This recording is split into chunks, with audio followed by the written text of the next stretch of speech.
Hello everybody and welcome to another UFC review. This is for you, UFC Fight Night. Cyborg versus Lansberg in Brasilia, Brazil. The second time they've held an event in Brasilia, with the first time being 2 years ago actually, in September of 2014. And we are just going to get right into it. Also, if I look a bit jittery, it's because it's freaking cold. Ugh. Anyway, let's move on. So, for our first fight, Eric Silva against Lauren Chagas, the first one in the prelim card. And in my opinion, got Fight of the Night, and they actually did win Fight of the Night because it was absolutely exciting. Leon Chagas, who I'd never seen fight before, was landing some really big shots, took Eric down a lot. There was exciting wrestling as well, which I thought was kind of interesting. Lots of really good striking from both parts. Silva was doing more to the body, but Chagas was landing more to the head, I think. And there was it was just a really, really brilliant fight. Unfortunately, Chagas did kind of ruin himself. Okay, if it did go the distance, I would have given it to Silva maybe, but Chagas had a very, very good chance. And near the end of the fight, near the end of the third round, he went for a takedown, but Silva hopped right over him and sunk in a rear naked choke and got the finish. It was just beautifully done. It was like it's a really good testament to how skilled Eric Silva is. He's a very underrated guy, and Chagas, I hope to see more of him. Like he had a really good showing. He got Fight of the Night for God's sake. So yeah, I'm looking forward to seeing more of him.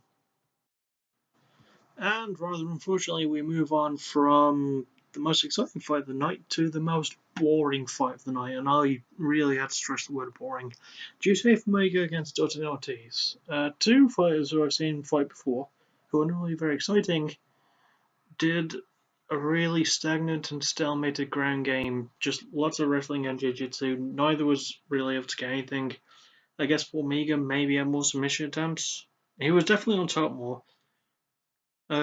Because of how boring the fight was, I quite literally did skip past the last 5 seconds of the fight, which is somewhat ironic considering that might have been the most exciting portion because Justin was on top and landing punches, which I think were the only strikes landed throughout the entire fight. It was really boring. The less said about it, the better. Formiga won in really unconvincing fashion, so let's just move on, please. We slightly picked things up from that with Ranayaya against Michinori Tanaka. Am I saying that right? Give me a second. Yeah, Michinori. I said Michinori because I got confused with Michinoku, and I've turned it to Michael Cole. Everything's just a Michinoku to me. Anyway, Yaya won by unanimous decision, and it's a very, very good split of how veteran savvy can beat a young gun. Sometimes he just showed his overall skill. Like he just looked really good in the fight. It was a really, really good showing from him. Really good wrestling, really good clinch and takedown work. He was able to get some decent submissions in as well. He couldn't fully submit Tanaka, despite how much he tried, because this is something the commentators discussed, which were John Anik and Dominic Cruz, who I thought did a really good job. Uh, yeah, they discussed this about Yaya saying he's a constriction submission specialist. What that basically means is if they don't have the proper hold, they'll get the next best thing, but they will pull really hard until like the person is forced to tap or choke out. This was really evident in the first round because like Yaya had a really good arm triangle choke on Tanaka and almost finished him with it. It looked deadly, but Tanaka was able to get out of it. He did a really good showing. Yaya won by decision, as I think I mentioned. I don't know, but yeah, it was a good fight. And we move on from that to the last fight of the prelim card. Probably the fight I remember the least about. Uh, Michael Brazilia against Gilbert Burns. I think this was Brazilia's first fight. I could be wrong. No, I don't think it was. And he's the only fighter to have actually missed weight by by like 2 pounds.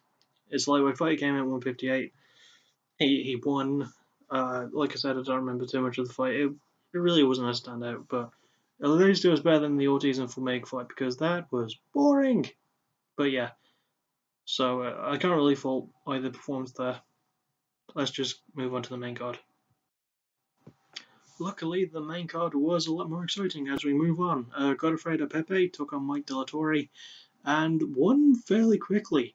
It's been a while since I've seen Pepe fight. Like the last time I can think of seeing him fight was in 2012 when he fought against Tony Jason to become the first Ultimate Fighter Brazil winner, and he lost that pretty badly. And he did really, really amazingly in this fight.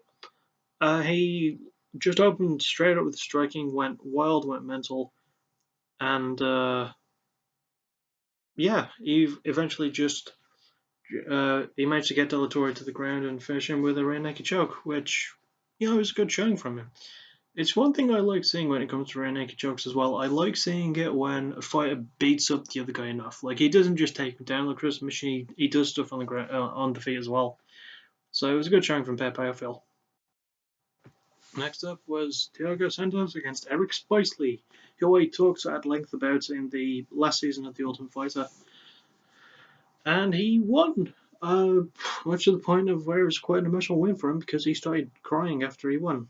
It was actually a very, very good showing from him. Like, there was decent striking going between him and Thiago Santos, and Santos went for a takedown, but Eric managed to switch that around from like an armbar position to taking Santos's back to sinking in a rear naked choke, and he finished him with that. And not only was the performance good, but he got himself performance of the night for it. So that's always a plus. So yeah, it was a good showing from Spicely, who I look forward to seeing fight more.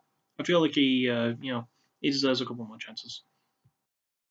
Next up, we have the fight between Francisco Trinaldo and Paul Felder.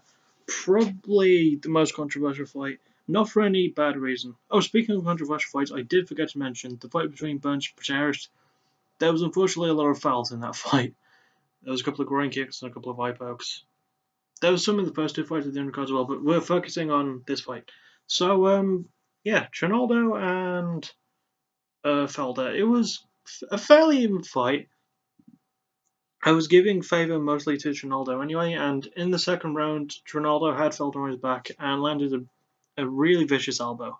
Not his right, his left. He landed an elbow right onto Felder's eye and gave him a really nasty cut, like on the eyebrow.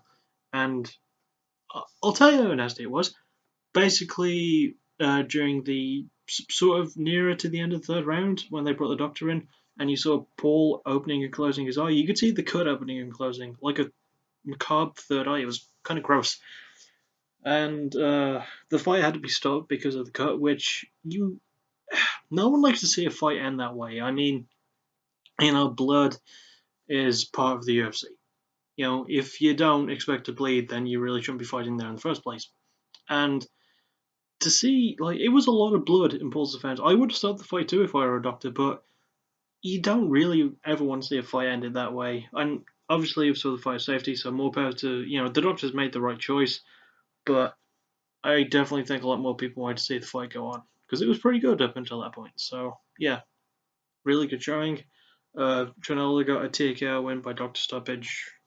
You can't really... there's nothing you can do about it when an injury or a cut is that bad that the doctor has to stop it. It's just a thing that happens. Next up, we have Roy Nelson against Antonio Bigfoot Silva. And this was a big fight, because haha, here come the puns. Roy Nelson nicknamed Big Country, Antonio Silva's nicknamed Bigfoot. The referee, Big John McCarthy. McCarthy? McCarthy. Ooh, no, I don't have coffee, I have tea. Bad jokes. Well, anyway, Nelson won by knockout in the second round. And it was kind of a controversial stoppage in a way. Not because it was stopped too early or anything, but Roy felt like John just stopped the fight too late. He just rocked Bigfoot with a really vicious shot and knocked him down. And after 5 punches, straight to Bigfoot's head. He's got a massive head. Oh, by the way, something I'll bring up. Bigfoot rocking a new look, actually having hair and growing a beard, which I think suits him. And Roy, after the fight was stopped, he went over and kicked Big John right in the butt. That is what he did. He was so pissed that the fight was stopped so late that he ran over to Big John McCarthy and kicked him at the bum. And Big John didn't do anything about it, and Roy was really pissed that the fight ended a lot later than he was thinking it would. But he got a win, so you can't complain about that. And not only win, but a knockout win, so why is he moaning? I guess the fight could have been stopped a bit earlier, but I mean, Big John was the best ref in the business for a reason. So, yeah, it was kind of weird to see Big Country act out like that, considering we used to see him as like a very common reserve guy for someone who's quite large. So, yeah, it was kind of weird to see him act like that, but it was a good win for him. Now we get to the co-main event of the evening, and another fight I don't remember a whole lot about. It was between him, Barao, and Phillipe Nover. I think it was for bantamweight title implications. It was a decent fight. Barao won. He definitely showed his way better striking skill. Like he was outlanding Nover on the feet quite a lot. He was just outclassing Nover, and I believe Phillipe Nover. The last time I heard of him, he was a finalist on one of the seasons of the Ultimate Fighter. I think it was season 8 or 9. And he lost to for an Escudero. Now, while Escudero has come and gone from the UFC like 3 or 4 times since then, I never really saw Nova do anything. And this was like, what, 8 years ago? So, but yeah, Nova apparently returned and he didn't do a good job. Yeah. So, yeah, Barao won. Good for him. I like seeing Barao win.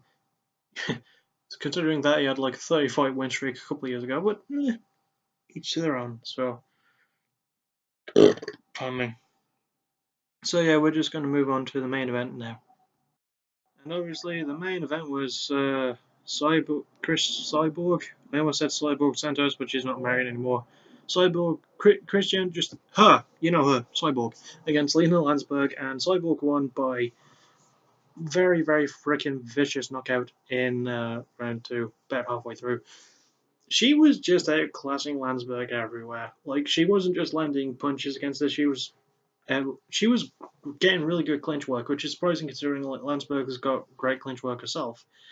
But Cyborg was countering it really well.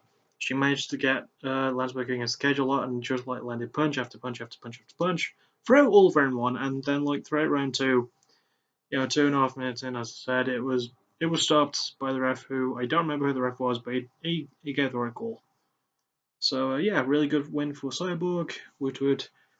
Also, quick thing I should mention. I don't know why I'm bringing this up. I just want to. One of the refs is a dude named Osiris Maya, who I think is Damien's younger brother. So that was kind of cool to discover. So yeah, all in all, decent card. The main card was a lot better than the card was, with the exception of the Eric Silva and Luan Chagas fight. That was amazing. As always, I didn't get to see any Fight Pass fights. So yeah. That's really all I can think of to say. I've dragged this on long enough. I'll see you all tomorrow for my second episode of Backtracking, where I'll be covering Pop Evil. So, yeah, just bye.